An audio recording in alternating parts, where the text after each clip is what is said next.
Hey dudes, so you want to learn how to play Apeiron? Well, you've come to the right place. I'm gonna do it in video form because reading about it is boring as shit. Come on, read it. So let's start with actually making an account, shall we? So let's head to the marketplace.apeironNFT.com and try to log in. You can register via email or Ronin wallet. Just hanging around. And don't forget to put in, code BQ, all lowercase, when you register. And once you're logged in, just click on Battle Demo and click on Download Client. The game is available on Epic Games, Mavis Hub, or Direct Client download for both Windows and Mac. It's also available on Android, but you need to go to our Discord server to download that. I'll leave the link in the description comments or wherever the hell I'm posting this. Oh my god, bro. Boot it up. Then just log in. If you skip the previous instructions and just downloaded the game, you can just go in as a guest to take a peek into the Godiverse.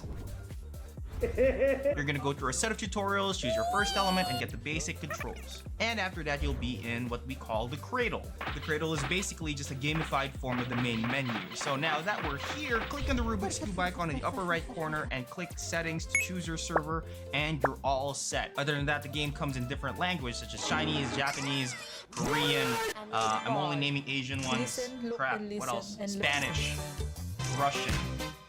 Yeah, check it out.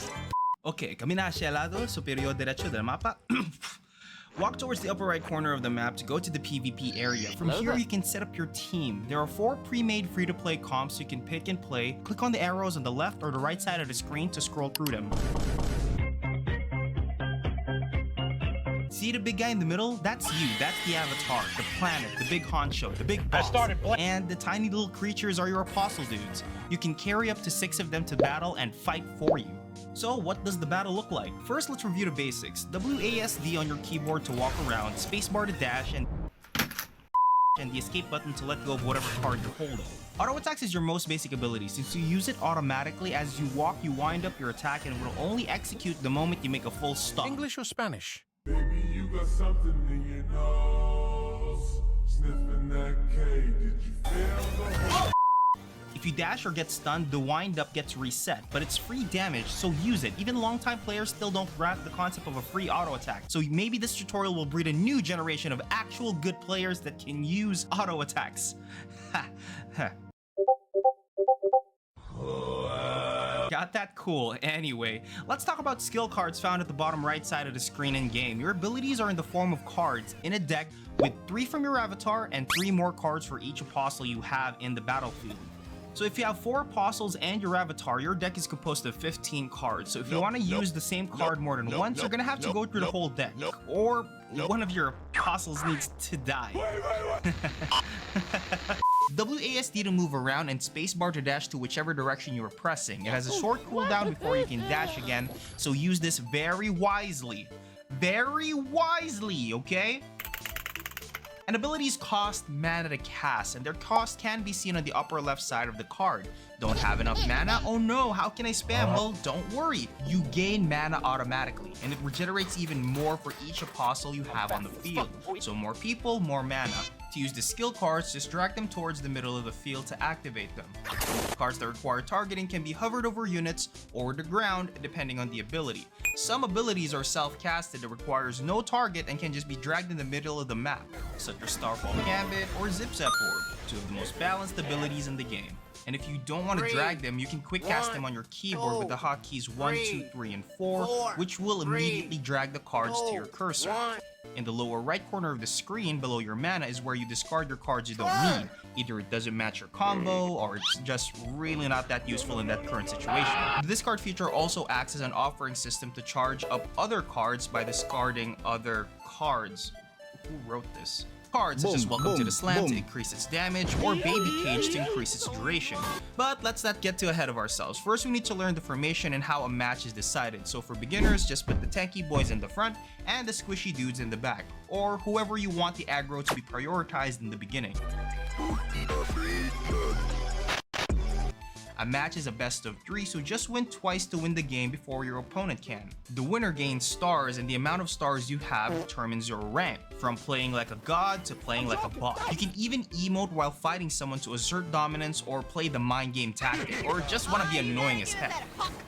And speaking of tilt, after every round, if nobody won yet, you can even click the star in the middle to wager the stars you gain, or lose called the Supernova. And when you win, you earn more stars, but lose more stars when you don't. And when you do use Supernova, your opponent can immediately see this and think, oh my god, this guy is so cocky, I'm gonna beat his ass and embarrass him. Which I always do, because I'm so good at this game.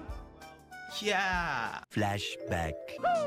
Unskilled at this stupid fucking game, man. I can't. I don't. And now for the most overwhelming part of the game, the skill tree. Be not afraid, my child, for I will guide you through this tentacle monster of abilities. What are you? What? There are two types of skills, active skills and passive skills, and for each active skill you have an upgrade node. Each skill has 3 different upgrades with different effects that can alter the ability completely. To use these abilities, they need at least 1 elemental skill of their respective element point to be active. There are 6 total circles of abilities, each with all 4 elements. You can unlock circle 1 automatically. Each circle after that requires a certain amount of points to reach and unlock, and the higher the circle you unlock, the stronger the abilities. You can only bring 3 active skills to battle, so there's no point in putting skill points on more than 3 active abilities. Apeiron is a game of mixing and matching, so whichever ability you think you like and synergizes, you just gotta be creative with it, you know? Like Tailwind Dash, Zip Zap Orb and Gust Wind, or Tailwind Dash, Zip Zap Orb and Desecrated Ground, or Tailwind Dash and Zip Zap Orb and Palm Flamethrower, or Tailwind Dash and Zip Zap Orb and Vine. Tailwind Dash, Zip Zap Orb, and Tsunami Cannon? Wait. Every planet has a default total of 100 skill points spread into different elements which defines their type. They also have bird skills which they can get more skill points of their respective element for 11 points for each active bird skill and 5 points for each perk found in the marketplace, for a max total of 43 extra skill points on top of the default, so 143 in total. Think of it like having a wild card of an element mixed with another element that doesn't make sense, like a pure fire planet casting a giant tidal wave of water. That sounds fun. Under the water. It doesn't make sense, but it sounds fun. So here's some tips before playing your first game. The card on the first slot on the very far left is in your opening hand. Same goes with your apostles. So if you have a sick combo in mind, you can have it immediately at the very start of each match. Apostles and abilities are all similar aside from their IV, which means individual variable, which just means they have more stats the more IV they have, capped at 100. So this may be a bit more pay to win the stronger IV you got, but skill is still very much needed. And mind you, I have been beaten by so many players with free apostles. I'm not even joking. These people are crap. Don't let your kids watch it. You're granted free apostles that you can re-roll for free every day, or use animus that you can get in-game each time you win. Every day you have 10 energy, and every time you win a game in a match you get animus and anima, both currencies in game, with anima having a tradable value. And if you get a high enough rank at the end of the season, you are awarded with APRS, the governance token of Apeiron, which you can use for breeding and a lot more, pretty much, you know, governance stuff. You know, read the white paper. This isn't the white paper video. And that's it for the basics. Thank you so much for watching this far. If I'm uploading this on YouTube, go ahead and subscribe and retweet if you're on Twitter, and do whatever. Share it with your friends. Show them that Apeiron isn't that hard. So yeah, let's get into some top tier high level gameplay in the next video. Okay, thanks. Bye.